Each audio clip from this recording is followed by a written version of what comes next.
अस्सलाम वालेकुम सामीन, मंजिल का मुसाफिर कासिम अली शाह आपके साथ और ये आवाज़ है FM 98.6 की।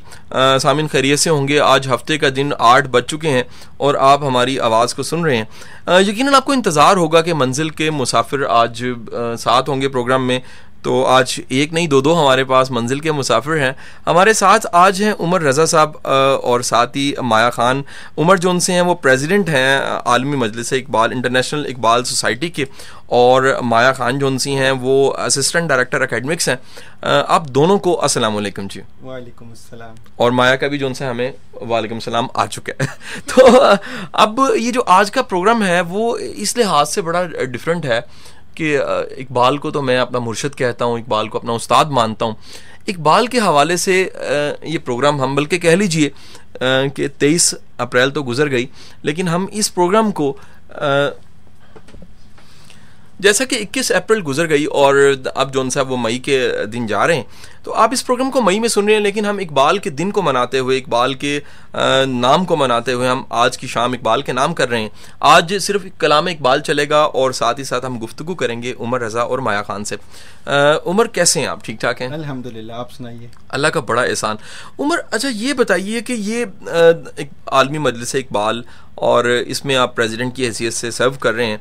सबसे पहला मेरा सवाल ये आता है कि आपका रुझान इस तरफ कैसे बना? आम तौर पे एक यंग बंदा वो इकबाल की तरफ रुझान, इकबाल का आशिक नहीं होता, तो आपका ये रुझान कैसे बना? बहुत शुक्रिया। सबसे पहले तो आपका बहुत शुक्रिया, आपने मुझे आज इनवाइट किया इस प्रोग्राम में। आलमी मजलिस इकबाल को मैंने जो ज्वाइन किया है वो तकरीबन आज से 4 साल कबल 2011 में। अच्छा जी।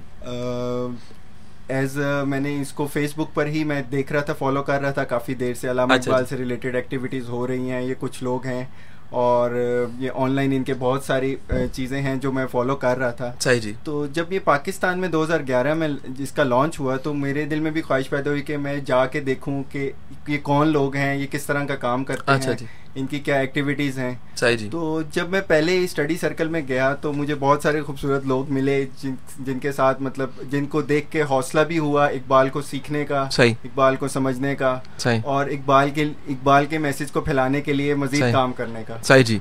तो वो सिलसिला फिर ऐसा चला कि वो आज तक जारी है। आज तकरीबन 4 साल हो चुके हैं माशाल्लाह। और माशाल्लाह उसका बहुत काम बहुत सारी सतहों पे फैला भी है और बहुत अच्छा रुझान भी नज़र आ रहा है इसका। ज़बरदस्त। उमर ये बताइए बुनियादी तौर पे आलमी मजलिस इकबाल जो उनसी इंटरनेशनल इकबाल सोसाइटी का मकसद क्या है? आलमी मजलिस इकबाल 2009 में कनाडा में इसका क़याम हुआ। Basically doctor Iqbal society of north America के नाम से, जिसको डिस्ना कहते थे। अच्छा जी। इसका मकसद जो था वो यही था कि कलाम इकबाल और अलामा के जो मैसेज है उसको प्रोपोगेट करना दुनिया के तमाम हिस्सों में। अच्छा जी। और मुख्तलिफ अंदाज में। अच्छा जी। बेसिक इसका मकसद यही था और propagating Iqbal's message in its true essence. अच्छा जी। तो उस सिलसिला बेसिक मकसद ये है और उसमें बहुत सारे डायमेंशंस हैं जिसमें हम काम करते हैं और उसके बारे में भी इंशाल्लाह हम आगे चल के गुफ्तगू करेंगे किन किन डायमेंशंस में हम काम कर रहे हैं। अच्छा, ज़बरदस्त। इसको लीड कौन कर रहा है ओवरऑल? आपके सारे सिस्टम को जो सा है वो लीड कौन कर रहा है? बेसिकली इंटरनेशनल इकबाल सोसाइटी का क़याम नुमान बुखारी साहब ने किया जो कनाडा में होते हैं। अच्छा जी। करंटली 1 साल के लिए अप्रैल 2015 से लेकर अप्रैल 2016 तक मैं इस सोसाइटी को लीड कर रहा हूँ एज प्रेसिडेंट। अच्छा और उसके बाद सिलसिला वार ये आगे से आगे अच्छा माशाल्लाह जी। अच्छा, आपकी ये सारी जो इसमें लोग हैं इस मजलिस में, क्या वो यंग लोग ही हैं? सारे के सारे यंग लोग तो नहीं हैं, लेकिन दिल से सारे जवान हैं। हर उम्र के लोग हैं इसमें। लेकिन एक जो उसमें जो मेजॉरिटी है वो नौजवानों की है माशाल्लाह। और बहुत खुशी होती है देख के कि नौजवानों का रुझान बहुत ज़्यादा है इस तरफ। बहुत आला जी, बहुत आला। अच्छा सर, ये इसके साथ हम माया को अब शामिल करते हैं। तो माया से हमारा सबसे पहला सवाल ये है कि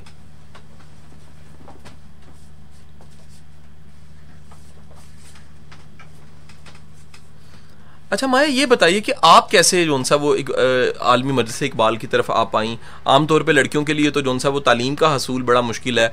आपने जोन सा वो इस इंटरनेशनल इकबाल सोसाइटी को ज्वाइन किया और इसमें सर्व कर रही हैं एज असिस्टेंट डायरेक्टर एकेडमिक्स। आप कैसे आई इस तरफ? सबसे पहले तो बहुत शुक्रिया कि आपने हम सबको यहाँ मदऊ किया अल्लामा इकबाल के हवाले से बात करने के लिए। और जहाँ तक तालीम का हसूल है उसमें ऐसी कोई ख़ास मुश्किल नहीं थी तो पढ़ लिया, लेकिन आलमी मजलिस इकबाल को ज्वाइन करने का सबब कलाम इकबाल बना। अच्छा जी। मैं कलाम इकबाल को डिज़ाइन करती थी और जब इन लोगों की आलिम मजलिस इकबाल की जब एक्टिविटीज़ फेसबुक पे देखी तो उनको एज डिज़ाइनर मैंने हैदराबाद से ज्वाइन किया। अच्छा जी। और फिर वो इंटरेस्ट डेवलप होता रहा। फिर मालूम हुआ कि ये लोग लाहौर के अंदर कोर्सेज करवा रहे हैं कलाम इकबाल को मज़ीद समझने के लिए। सही जी। तो फिर एक ख्वाहिश जागी कि क्यों नहीं मैं भी वहाँ चली जाऊँ। सही जी। और उस वक्त 2012 के दिसंबर से मैं उनके साथ हूँ लाहौर में, और कोर्सेज वगैरह पे के बारे में पढ़ा, अल्लामा इकबाल के बारे में पढ़ा, और वो जो एक जज्बा था वो मज़ीद उभरता गया, क्योंकि जिस तरह से उमर ने कहा कि सारे यंगस्टर्स हैं, उनको देखकर और ख़ासकर जो यंगस्टर नहीं है, जो दिल से जवान है, उन्हें देखकर ज़्यादा ख्वाहिश हुई कि मज़ीद इस पर काम किया जाए ताकि वो लोग जो सिर्फ सोचते हैं कि अल्लामा इकबाल समझ आ जाए, उनके लिए कुछ किया जाए। सही जी। अच्छा, इस सारे सफ़र में जो आपने ज्वाइन किया और आज तक, वो कौन सा लम्हा था जिसमें आपने कहा कि कमाल है, मोटिवेशन की इंतहा पे आप, कोई ऐसा इवेंट, कोई ऐसा लम्हा, कोई ऐसी समझ, कोई ऐसी बूझ, कोई ऐसा दिन? जी, दिसंबर 2012 में मैं फ़िज़िकली लाहौर आ गई थी और इनके साथ काम कर रही थी। फिर 21 अप्रैल का एक इवेंट था हमारा, और उसके बाद मज़ार इकबाल पहली बार टीम के साथ गई थी। अच्छा, तो उस वक्त एहसास हुआ कि बस इससे ज़्यादा अच्छा क्या हो सकता है कि एक मैं हैदराबाद में बैठी ख्वाहिश करती थी कि मैं मज़ार इकबाल पे हाज़िरी दूं और कलाम इकबाल को समझूं, सीखूं, सुनूं। तो वो जो असतज़ा हमें मिले यहाँ लाहौर के अंदर, और वो जो एक लम्हा था वो आज तक ख़त्म नहीं होता, और वो मज़ीद हमें आगे लेके जाता है कि दिल नहीं करता कि इससे दूर हो या इससे अलग हो। वेरी गुड जी। अच्छा, आप क्या महसूस करती हैं कि जब भी कोई बड़ा नाम और एक बड़ा नज़रिया और बड़ी आइडियोलॉजी हमारे दरमियान में आ जाती है तो फिर बॉन्डिंग बन जाती है, जुड़ना आसान हो जाता है, उस जोड़ को फिर तोड़ा नहीं जा सकता? जी, अल्लामा इकबाल का नाम वैसे बहुत बड़ा है, लेकिन मसला उसके साथ ये रहा, बल्कि सबके साथ भी, जितने भी बड़े नाम हमारे यहाँ पर हैं उनके साथ मसला ये है कि लोग उन्हें एक ख़ास बॉक्स के अंदर देखते हैं। सही जी। उनके साथ एक नाम मंसूब हो जाता है और फिर लोग उसी ऐनक से उन्हें देखते हैं। अल्लामा इकबाल के साथ मुझे ऐसा कोई मसला नहीं लगा। जब मैंने उन्हें पढ़ना शुरू किया तो मुझे ये लगा कि वो अपने आप से जोड़कर दूसरे लोगों के साथ भी जोड़ते हैं। वो हमें हिस्ट्री के उन मौरख जिन्होंने तारीखें लिखी हैं या उन फ़लसफ़ाकार जिन्होंने फ़लसफ़े बयान कर दिए, मुख्तलिफ ऐसे फ़ारसी के और उर्दू के शुअरा जिनका आज नाम नहीं है, और इस तरह के और बहुत सारी शख्सियात हैं जिनसे वो जोड़ते हैं हमें। और इन सिर्फ शख्सियात से नहीं जोड़ते, उनके फ़लसफ़े, उनके ख़याल और जिस शख्सियत का वो जिक्र कर रहे होते हैं उनकी खासियत से भी जोड़ते हैं। तो अल्लामा इकबाल को तो मैं एक किसी भी कूज़े में बंद नहीं कर सकती, या मैं ये नहीं कह सकती कि उनका नाम बहुत बड़ा है, उन्होंने मुझे बाउंड कर दिया। उन्होंने तो मुझे सोचने की नई फिक्र दी है कि इस तरह भी देखा जा सकता है, इससे आगे भी देखा जा सकता है। अच्छा, क्या आप समझती हैं कि इकबाल की फिक्र जोन सी है वो इंटेलेक्चुअल बनाने के लिए, या कम कह लीजिए कि जो एक नर्सरी होती है अफकार की बेहतरी की और सोचने के अंदाज की, वो एक बेहतरीन नर्सरी का नाम इकबाल की फ़िलॉसफ़ीज़ है? बिल्कुल ऐसा भी है, लेकिन फिर बात वही आ जाती है कि हम उस नर्सरी की या उस इंटेलेक्चुअल थिंग की हमारे पास क्या डेफिनेशन है। हर एक की मुख्तलिफ उसकी तारीफ़ है। बात फिर वहीं से जुड़ेगी कि मुझे तो इकबाल ने सोचने का नया तर्ज दे दिया। अब वो आपके ऊपर है कि आप किस तरह लेते हैं। बहुत से लोगों को इकबाल की शायरी से लगता है कि उन्होंने बहुत ज़्यादा जुनूनी बातें की हैं या जिहादी बातें कर दी हैं, और बहुत सारे लोगों को लगता है कि इकबाल तालीम के ख़िलाफ़ बात करते हैं, ख़ासकर ख़वातीन की। मुझे ये दोनों चीज़ें कलाम इकबाल में नज़र नहीं आती। और ये वो लोग होते हैं या जो एक ख़ास वही बाउंड या एक नर्सरी की बात तो करते हैं, लेकिन उसमें से एक ख़ास नुक्ता निकाल लेते हैं। उन्होंने पूरा कलाम इकबाल, चाहे वो नज़्म में है या नसर में है या खुद बात में है, नहीं पढ़ा। हम जब भी किसी बड़े शख्स की बात करते हैं तो कम से कम हमें उसके सारे काम जो उसने किए हैं, डायमेंशंस, उनका कम से कम इल्म होना ज़रूरी है। सही बात है। जब हम वो कर लेंगे तो फिर वो जो एक बाउंड वाली सिचुएशन है वो नहीं होगी, और नर्सरी जो होगी वो हमारी अच्छी हो जाएगी, हमें सोचने का नया तरीका मिल जाएगा। बहुत आला। अच्छा माया, मेरा सवाल ये है कि बेशुमार ऐसे अशार हैं जो इकबाल से मंसूब किए जाते हैं और लोग भी उसे बड़ी लय में पढ़ देते हैं, बच्चे भी उसे याद कर लेते हैं, बड़े भी कोट कर देते हैं, और जुमे के खुतबों में भी हमें वो सुनाई देते हैं, लेकिन तहकीक से पता लगा वो इकबाल के नहीं है। आप इस बारे में क्या कहेंगी? जी, ये बहुत ज़्यादा ख़तरनाक हद तक फैल गया है ये आंसर, लोगों के अंदर तहकीक का मादा कम हो गया है। जब हम कलाम इकबाल को पढ़ते हैं तो उनकी अपनी चीज़ों से भी हमें एहसास होता है कि उनकी कितनी ज़्यादा तहकीक थी अपने हिस्ट्री पर, अपने फ़लसफ़े पर, तारीख़ पर। तो इस तरह के अशार बहुत सारे फेसबुक के ऊपर हैं और हम लोगों को सजेस्ट करते हैं कि कम से कम आप गूगल से सर्च करने के बाद भी किताब का रुख कर लिया करें। लेकिन हमारे पास ऐसे बहुत से अब एक ये ट्रेंड बन गया है कि अब लोग जो हैं वो अशार देखते हैं, उन्हें लगता है कि कलाम इकबाल नहीं है तो वो हमें भेजते हैं और हम उन्हें बताते हैं कि ये कलाम इकबाल है या नहीं। हमने अपने पेज के ऊपर एक पूरी एल्बम इसी हवाले से बनाई हुई है कि जिसमें वो तमाम अशार जो गूगल या फेसबुक पर अल्लामा इकबाल के नाम से मशहूर हैं वो हमने डिज़ाइन करके रखे हुए हैं वहाँ पे, और लिखा है कि ये कलाम इकबाल नहीं है, इसे आप शेयर मत कीजिए इकबाल के नाम के साथ। वो कोई और इकबाल हो सकते हैं लेकिन अल्लामा इकबाल नहीं है, तो आप इन्हें अल्लामा इकबाल के नाम से शेयर ना कीजिए। अच्छा, इसकी कोई मिसाल हमें देंगी आप? जैसे एक बहुत मशहूर शेर है, तुंदिए बादे मुखालिफ से ना खबरा उकाब, ये तो चलती है तुझे ऊंचा उड़ाने के लिए। तो ये शेर भी अल्लामा इकबाल के नाम से मंसूब है, जबकि अल्लामा इकबाल का नहीं बल्कि सैयद सादिक हुसैन शाह हैं जो तहरीक पाकिस्तान के एक रुकन थे और उनका ये शेर है, बाकायदा उनके कतबे के ऊपर ये मौजूद है। अच्छा। लेकिन लोग इसके बावजूद उकाब की वजह से फौरी तौर पे लगता है कि इकबाल का ही है। इसी हवाले से लोग समझते हैं कि इकबाल का है और उनके नाम से मंसूब कर देते हैं। बहुत शुक्रिया सामीन, आप हमें सुन रहे हैं, मंजिल का मुसाफिर प्रोग्राम है और आज हमारे साथ उमर रज़ा और माया खान हैं आलमी मजलिस इकबाल से, इंटरनेशनल इकबाल सोसाइटी से। और आप इनका पेज भी ज्वाइन कर सकते हैं, जस्ट अगर आप गूगल करते हैं इंटरनेशनल इकबाल सोसाइटी तो पेज आ जाएगा और आप उसे लाइक कर सकेंगे। साथ ही साथ एक स्पेशलिटी बताता जाऊँ कि ये पाकिस्तान के उन पेज में शुमार होता है जिस पे लाइक जो उनसे हैं नियर 60 लाख हैं और बहुत से लोग इस पेज से मुस्तफ़ीद हो रहे हैं। साथ रहिएगा, कलाम इकबाल सुनते हैं और वापस आते हैं और बातों का सिलसिला जो उनसे वो आगे बढ़ाते हैं। मैं एक दो चीज़ें चाह रहा हूँ कि एक तो आप मकसद पूछ लें सोसाइटी बनाने का, ठीक है। उसके बाद ये कि हमारे पास क्या क्या चीज़ें अवेलेबल हैं जो अब उसके एकेडमिक्स उन चीज़ों की तरफ लेके जाना है और क्या चीज़ें उसमें मैं फिर जिक्र कर दूँगा। क्या कर चुके हो, क्या करना चाहते हो, दो चीज़ें। नौजवान जिनकी दुनिया ही इंटरनेट है वो इससे किस तरह मुस्तफीद हो सकते हैं, वो आखिर में जाके टेक्नोलॉजी वगैरह। पहले हम ना अब उम्र आ जाओ, आप आ जाओ और फिर एक उसी तरह दोबारा से हम करते हैं, सीरीज चलाते हैं। रेडी? वेलकम बैक सामिन, मंजिल का मुसाफिर कासिम अली शाह आपके साथ और ये आवाज़ FM 98.6 की है। सामिन, आज का प्रोग्राम बड़ा स्पेशल है इस लिहाज से कि इकबाल के नाम है, इलामा इकबाल के नाम। उस इकबाल के नाम हम जैसे बचपन से पढ़ते हैं, लपे आती है बन के दुआ तमन्ना मेरी, लपे आती है दुआ बन के तमन्ना मेरी, यही है ना। अगर यहाँ पे इंटरनेट चल रहा है तो आप वेबसाइट खोल सकते हैं, जरूरत नहीं है। वो चल रहा है आपका? हमारा लिंक ही नहीं उस कंप्यूटर के साथ। इनकी बड़ी रिजर्वेशन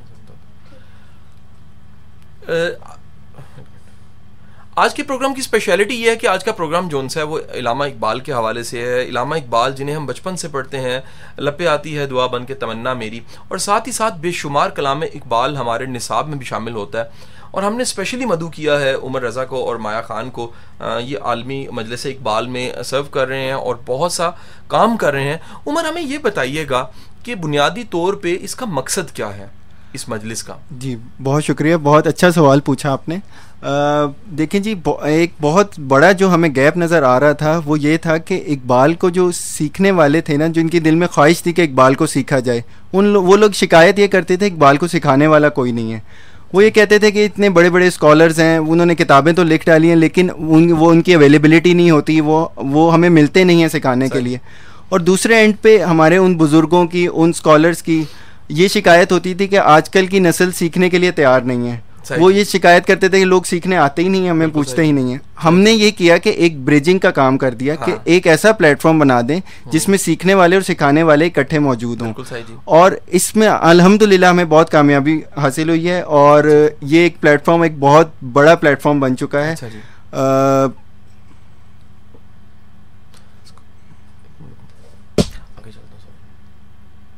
अच्छा उमर, ये बताइएगा कि ये बेशुमार लोग जो उनसे वो आपसे कांटेक्ट करते होंगे इकबाल के हवाले से, और बेशुमार कोर्सेज आप पढ़ा भी चुके हैं, गुजार भी चुके हैं, हमें थोड़ा सा बताएंगे अपनी सारी वो पुरानी एक्टिविटीज़ जो हो चुकी हैं। जी, शुरू में तो हमने जब ऑन ग्राउंड एक्टिविटीज़, अगर मैं पहले बात सारी करूंगा ऑन ग्राउंड एक्टिविटीज़ की, ऑन ग्राउंड एक्टिविटीज़ में शुरू में हमने स्टडी सर्कल्स किए, जिसमें नॉर्मली ऐसा होता था कि हम एक स्कॉलर को इनवाइट करते थे। अच्छा जी। और एक टॉपिक, एक मौजू रख दिया जाता था और एक वेन्यू सेट कर लेते थे और उसमें लोगों को इनवाइट करते थे कि आज हम इस टॉपिक को डिस्कस करेंगे और जो हमें मुश्किलात होंगी वो स्कॉलर से हम उनसे पूछेंगे। शुरू में ये सिलसिला जारी रहा तकरीबन 1-1.5 साल बहुत कामयाबी से। उसके बाद हमने स्पेशलाइज्ड कोर्सेज डिज़ाइन किए इकबालियात पर। अच्छा जी। जिसमें कुलियात इकबाल उर्दू का कोर्स था, कुलियात इकबाल फ़ारसी का, रिकन्स्ट्रक्शन का कोर्स था। अच्छा जी। एक कोर्स हमने डिज़ाइन किया था जिसका नाम था introduction to the thoughts and works of Iqbal. उसका मकसद ये था कि एक बुनियादी तसव्वुरात और जिस डायमेंशन में इकबाल ने बात की लोगों को उसका बता दिया जाए और फिर जिसमें इंटरेस्ट होगा वो स्पेशलाइज्ड कोर्सेज में आगे वो जा सकता है। बिल्कुल सही जी। इसके अलावा हमने कॉन्फ्रेंसेस करवाई, इकबाल डे के प्रोग्राम्स होते हैं मुख्तलिफ यूनिवर्सिटीज़ में, कॉलेजेस में, मुख्तलिफ तालीमी इदारे जो हमें इन्वाइट करते हैं। हम उधर 9 नवंबर 21 अप्रैल के हवाले से प्रोग्राम में उनको हेल्प करते हैं, एकेडमिक हेल्प देते हैं। उसके अलावा अगर हम ऑनलाइन एक्टिविटीज़ की तरफ जाएं, उसकी बहुत लंबी लिस्ट है कि एक जैसा कि आपने पहले जिक्र किया अलामा इकबाल का जो फेसबुक पेज है हमारा, इस वक्त तकरीबन उसमें 57 लाख लोग हैं माशाल्लाह। और वो ऐसा पेज है जिसमें इस time most number of Pakistanis हैं। अच्छा, मतलब पाकिस्तानियों की तादाद के हवाले से इस वक्त वो सबसे बड़ा पेज है। सही जी। और इससे एक ये चीज़ भी मालूम होती है कि अभी भी इकबाल की तरफ इतना रुझान है इस कौम का कि जो सबसे ज़्यादा जिस पेज को लाइक मिली वो अलामा इकबाल का पेज है। उसमें हमने मुख्तलिफ ऑनलाइन एक्टिविटीज़ में ये कि हमने जो वेबसाइट है iqbal.com.pk, उसमें हमने तमाम कलाम इकबाल को इकट्ठा किया, इकबाल से रिलेटेड आर्टिकल्स, इकबाल की तमाम कुतब, खतूत, अलामा के जो स्पीचेस हैं वो सारी उसमें मौजूद हैं, विद ट्रांसलेशन। अच्छा जी। वो सारा कुछ उसमें मौजूद है। अच्छा जी। अभी एक रीसेंट डेवलपमेंट जो यही हुई है कि लास्ट ईयर हमने एक एंड्रॉयड ऐप डेवलप की है। अच्छा जी। जिसका मकसद यही था कि लोगों को आसानी फराहम हो, वो मोबाइल पे बैठे बैठे पूरा कलाम इकबाल उनके पास मौजूद हो विद ट्रांसलेशन एंड ऑडियो। तो मैं आप सबको सजेस्ट करूंगा कि प्ले स्टोर पे जाके इकबाल डीमिस्टिफाइड के नाम से अगर आप सर्च करें तो आपको वो ऐप आप डाउनलोड कर सकते हैं और उसको इस्तेमाल कर सकते हैं। क्या बात है, ज़बरदस्त। उमर, ये एक साथ सवाल जुड़ जाता है कि ये सारा कुछ माशाल्लाह जो कर रहे हैं, एक बंदा तो नहीं हो सकता, एक टीम है और ये सारी कनेक्ट है और एक मकसद के लिए काम कर रही है। इसकी फंडिंग कहाँ से जनरेट होती है इस सारे कामों की? जी बिल्कुल, हमारी जो पूरी IIS की टीम है, प्रेसिडेंट से लेके नीचे तक तमाम वॉलंटियर्स हैं। अच्छा, ठीक है, नोबडी इज पेड हेयर। और जितने जो हमारी सोसाइटी के हवाले से अखराजात होते हैं वो एक पूल जनरेट होता है बेसिकली, और उसमें मेंबर्स कंट्रीब्यूट करते हैं और उससे हमारे होते हैं। बाकी जो प्रोग्राम्स होते हैं वो कोलैबोरेशन में, फॉर इंस्टेंस हमारे साथ कोई इंस्टीट्यूट प्रोग्राम करता है तो वेन्यू वगैरह वो उनका होता है। और हमारी तरफ से एकेडमिक सपोर्ट होती है, स्कॉलर्स हम प्रोवाइड करते हैं। ऑनलाइन मार्केटिंग हमारे पास इतना बड़ा मीडियम है जिसके थ्रू हम मार्केट करते हैं चीज़ों को। तो इस तरह से इसका सिलसिला जारी है। बहुत आला। माया खान को साथ शामिल करते हैं और उनसे सवाल पूछते हैं जी। एक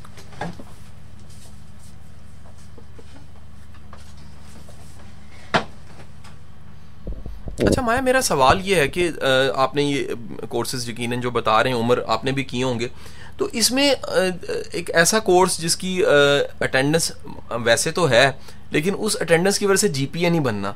सारे वो लोग आए होते हैं जो अपने शौक से आए होते हैं, और मैं समझता हूँ कि रियल क्लासरूम भी वही होता है जिसमें अटेंडेंस की ज़रूरत भी नहीं पड़ती, पूछ पड़त भी नहीं होती, हर एक ने अपने लिए पढ़ना और अपने लिए करना है। ऐसे क्लासरूम्स में कभी ऐसा हुआ है कि मुआवनत के लिए या एक्स्ट्रा सपोर्ट के लिए फिर बाद में आपसे कॉन्टैक्ट लोग करें कि चीज़ें तो हमने कोर्स किया है या एक चीज़ हमने पढ़ी है लेकिन हमें एक्स्ट्रा हेल्प चाहिए? कासिम साहब, इस तरह के कोर्सेज पूरे पाकिस्तान में कहीं नहीं हुए। एक तो ये सबसे बड़ी चीज़ थी। जब हमने ये कोर्सेज लॉन्च किए तो हमें बहुत अच्छा रिस्पांस मिला, और जिस तरह से उमर ने बताया कि हमारा जो पहला कोर्स था वो सिर्फ़ और सिर्फ इकबाल का तारुफ था। उसकी वजह करने की ये थी कि हम ऐसे एक लोग बना दें जो बाकी कलाम इकबाल और ख़ासकर रिकन्स्ट्रक्शन पे जो अल्लामा इकबाल के खुतबात हैं उन्हें समझ सकें। तो उसमें तो हम बहुत हद तक कामयाब हुए। फिर जब हमने उर्दू कुलियात की तो माशाल्लाह हमें मिल गए उस्ताद की सूरत में गुलाम मोइनुद्दीन निज़ामी साहब जो ओरिएंटल कॉलेज में होते हैं, पर्शियन डिपार्टमेंट के। उस दौरान भी हमें इस तरह की कोई मुश्किल नहीं आई कि लोग हमसे कहें कि हमें समझ नहीं आ रहा। अच्छा जी। आखिरी हमारा जो कोर्स था वो था रिकंस्ट्रक्शन रिलीजियस थॉट इन इस्लाम पर। उसमें कुछ मसाइल दरपेश थे। असल में उस किताब को समझने वाले भी इस तरह से पाकिस्तान में मैसर नहीं हैं। फिर उसे समझाना किस तरह है, क्योंकि जिस तरह की बातें उसमें कर दी हैं तो पहले ही फतवे लग जाते हैं कि ये इकबाल क्या बात कर रहा है। लेकिन अगर आप समझाने वाला आपके पास अच्छा हो तो वो चीज़ समझने के काबिल हो जाती है और उसमें ऐसी कोई काबिल एतराज़ बात नहीं है। तो उसमें थोड़े से मसाइल हमें आए थे पेश, लेकिन हमने उसमें भी ये किया कि लोगों से फीडबैक लेना शुरू किया कि उन्हें स्पेसिफिक किस चीज़ में मसला है। तो जो हमें जिस तरह के हमें फीडबैक आते रहे तो हमने टीचर्स के सामने रखे और फिर उनका जवाब तैयार करके उनको ईमेल के थ्रू उनको क्लास में दिया गया। वो मुतमईन हो गए। इस वक्त भी कुछ कोर्सेज चल रहे हैं आपके? इस वक्त कोर्सेज कोई नहीं चल रहे, लेकिन हमारे पेज के ऊपर भी इस तरह के सवालात आते हैं जो इकबाल की किसी फ़िक्र से मुतमईन नहीं होते या उन्हें ये मुश्किल होती है समझने में। तो इस तरह के सवालात आते रहते हैं और हम ऑनलाइन, हमारी जो टीम है वो जवाबात देती है। अच्छा जी। बिल्कुल करीब करीब कोई एक्टिविटी गुजरी हो? जी, अभी हमारी 19 अप्रैल को एक एक्टिविटी थी, इकबाल डे ट्रिप था। अच्छा, जिसमें वो तमाम जगहें जहाँ पर जिनकी निस्बत अल्लामा इकबाल से है, जैसे शब्बर मस्जिद, उसका जिक्र अल्लामा इकबाल ने अपने कलाम में किया शेर के अंदर। और इसके अलावा भाटी गेट में अल्लामा इकबाल की रिहाइश थी। अच्छा जी। और मैक्लो रोड पे जो इकबाल एकेडमी का ऑफिस है जहाँ अल्लामा इकबाल की रिहाइश रही है, वो ऐवान इकबाल, क्योंकि अब वहाँ इकबाल एकेडमी है, और मज़ार इकबाल। यहाँ इन तमाम जगहों पे हम लोगों को लेके गए थे। उसका मकसद भी यही था कि इनसे निस्बत बनेगी तो वो इकबाल की तरफ ज़्यादा बेहतर तौर पे आ सकेंगे। किसी इंसान को भी समझने के लिए उससे जुड़ना बहुत ज़रूरी होता है। बहुत आला जी। अच्छा, मेरा एक सवाल, ये बड़ा ही संजीदा नौयत का सवाल है कि ऑलरेडी हमारे पास कुछ इदारे हैं जो इकबाल के नाम से मंसूब हैं। क्या आप समझते हैं कि वो अपना रोल प्ले कर रहे हैं और या फिर उतना रोल प्ले नहीं कर रहे जितना प्ले करना चाहिए उन्हें? देखें, अगर इदारे अपना रोल प्ले करें तो फिर इस तरह की जमातों को बनने की ज़रूरत नहीं पड़े। ये जो ऑर्गेनाइजेशंस बनती हैं वो इसीलिए बनती हैं कि वो जो इदारे होते हैं वो अपना काम नहीं कर रहे होते। लेकिन हमारा जो नुक्ता नज़र है वो ये कि हम अपनी 1.5 ईंट की मस्जिद नहीं बनाएंगे। वो तमाम इदारे जो इकबाल पे काम करना चाहते हैं, कर रहे हैं, किसी भी सूरत में कर रहे हैं, अगर उन्हें हमारी मदद की ज़रूरत होती है या वो चाहते हैं हमारे साथ, मदद तो एक बहुत बड़ा लफ्ज़ है, अगर वो चाहते हैं कि हमारे साथ काम करें तो हम उनके साथ काम करते हैं। सिर्फ हमारा मकसद ये है कि कलाम इकबाल, फ़िक्र इकबाल सही तौर पे लोगों तक पहुंच जाए और आसानी के साथ पहुंच जाए। अच्छा, एक सवाल तो वैसे बड़ा इंपॉर्टेंट है, लेकिन मैं सामिन उसको बड़ा मुश्किल से जब्त करके जो उनसे ब्रेक पे जाने लगा हूँ। ब्रेक से वापस आएंगे तो माया से ये सवाल पूछेंगे जो मैंने जब्त करके रखा हुआ है। साथ रहिएगा। क्या सवाल है?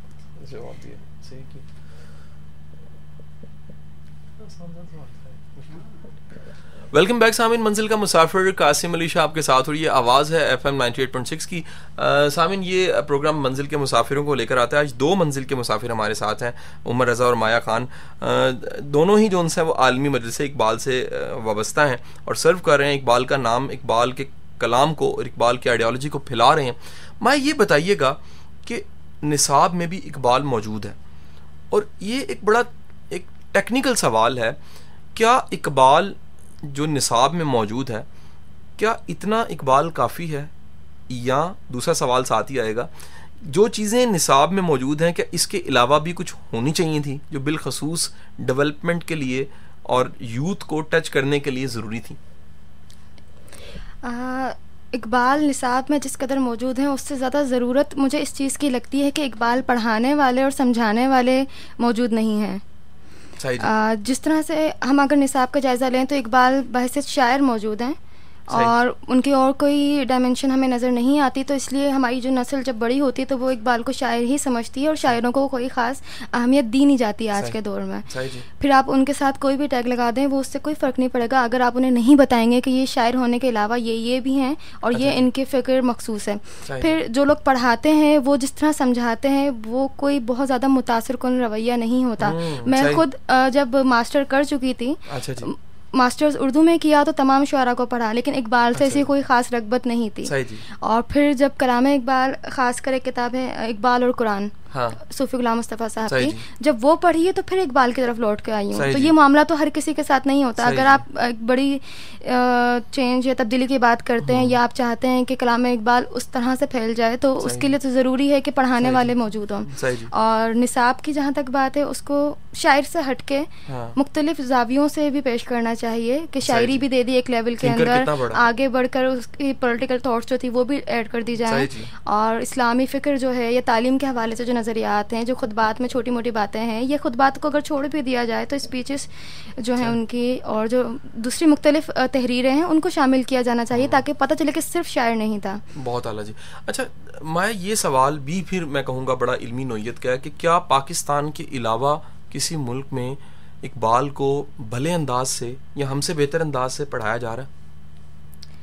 पढ़ाया जा रहा है, इसका तो एक वाज़ेह अंदाज़ा मुझे नहीं है, लेकिन हमसे ज़्यादा बेहतर अंदाज में बहुत से ममालिक में, या अगर हम ममालिक के हटा भी दें तो बहुत से लोग हैं जो पढ़ रहे हैं और पढ़ना चाहते हैं। ईरान में एक ख़ास ग्रोह कह लीजिए या एक बड़ा तबका है जो इकबाल से मुतासिर है, जो इकबाल को फ़ारसी जो उर्दू कलाम है और जो इंग्लिश तहरीरें हैं उनको भी वो फ़ारसी में ट्रांसलेट करते हैं ताकि ख़ुद समझ सकें, और उनकी तारीफ़ में काम भी करते हैं, लिखते भी हैं। इसके ईरान के अलावा बाहर ममालिक में ऐसे बहुत से लोग मिल जाते हैं जो कलाम इकबाल से मुतासिर हैं। सही जी। उमर रज़ा साहब को साथ शामिल करते हैं।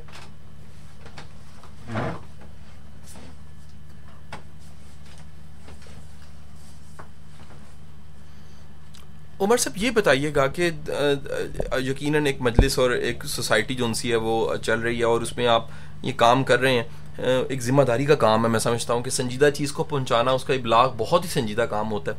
अगले डेज़ में क्या प्लान्स हैं IIS के? जी, आने वाले दिनों में बहुत सारी एक्टिविटीज़ जो हमारी चल रही हैं अभी वो भी कंटिन्यू रहेंगी। उसके अलावा अब हम मज़ीद कोलैबोरेशंस में मज़ीद कोर्सेज़ डिज़ाइन कर रहे हैं और बहुत जल्द उनकी अनाउंसमेंट भी होगी और मुख्तलिफ़ कोर्सेज़ होंगे पहले से वो। इसके अलावा जो अभी जैसे माया ने जिक्र किया, हमारी जो इकबाल डे ट्रिप की एक्टिविटीज़ हैं वो भी, उसका भी दायरा कार हम मज़ीद बढ़ाएंगे, मज़ीद इंस्टीट्यूशंस के साथ मज़ीद लोगों को उसमें लेके जाएंगे ताकि लोगों को उसके बारे में मज़ीद जानने का मौका मिले।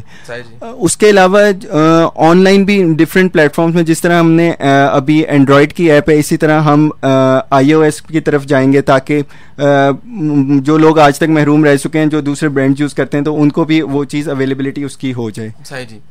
अच्छा, ये एक सवाल फिर जुड़ेगा इस बात के साथ कि यकीनन ये एक बहुत बड़ी सोसाइटी और बहुत बड़ा काम कर रहे हैं आप क्या समझते हैं कि इस तरह बेशुमार ऐसे बड़े थिंकर, बड़े लोग यहाँ मौजूद रहे हैं, फैज़ है, वासिफ़ अली वासिफ़ हैं और भी बहुत से लोग हैं जिन्होंने बड़ा बड़ा काम किया, जिनकी आइडियोलॉजीज़ हैं, क्या आप समझते हैं कि उनके हवाले से भी इस तरह मजालिस बननी चाहिए और काम होना चाहिए?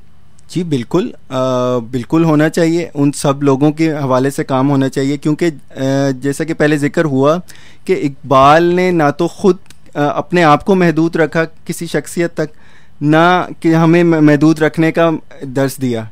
तो जैसा कि इकबाल को पढ़ते हुए हमें बहुत सारी शख्सियात को पढ़ना पड़ता है साथ साथ समझने के लिए, इसी तरह इकबाल के बाद भी जितने बड़े नाम आए हैं उनको बिल्कुल प्रमोट करना चाहिए, और ना हम खुद बतौर मेंबर्स IIS अपने आप को महदूद करते हैं और ना हम इसका दर्स देते हैं कि अपने आप को महदूद रखा जाए इकबाल तक, क्योंकि जहाँ से आपको अच्छी चीज़ मिले हमें ज़रूर लेनी चाहिए। बिल्कुल सही जी। आप क्या समझते हैं कि ये सारी जो एक्टिविटीज़ हैं, इन एक्टिविटीज़ को स्कूल में इंस्टॉल करने की बड़ी ज़रूरत है, यानी कि बाकायदा तौर पे मैं इस एक तहरीक का छोटा सा समझ ले बानी कोशिश कर रहा हूँ कि इकबाल जोन सा है वो उर्दू के निसाब में मैट्रिक लेवल तक 10% होना चाहिए, क्योंकि फ़िक्री जो है ना मामला, हमें मानना पड़ेगा कि हमारे पास बाकी जगह पे फ़िक्री इन्हतात है, इतनी बड़ी तगड़ी फ़िक्र नहीं है। उर्दू अदब क्योंकि बहुत पुराना नहीं है, उर्दू अदब कल की बात है आया और आज 200-250 साल गुजरे हैं। इसमें इकबाल एक बहुत बड़ा पहाड़ है, बहुत बड़ा माइलस्टोन है। मैं समझता हूँ कि उर्दू पे एहसान है, अगर ये सच कहूँ तो। आप क्या समझते हैं कि ये 10% वाला जो आइडिया मैंने शेयर किया, IIS जोन सी इसकी तायद करती है? 10% के हवाले से तो मैं इतना शोर होकर नहीं कह सकता, लेकिन जो बात है वो तो बहुत ज़रूरी है। इकबाल का निसाब में शामिल होना वो बहुत ज़रूरी है।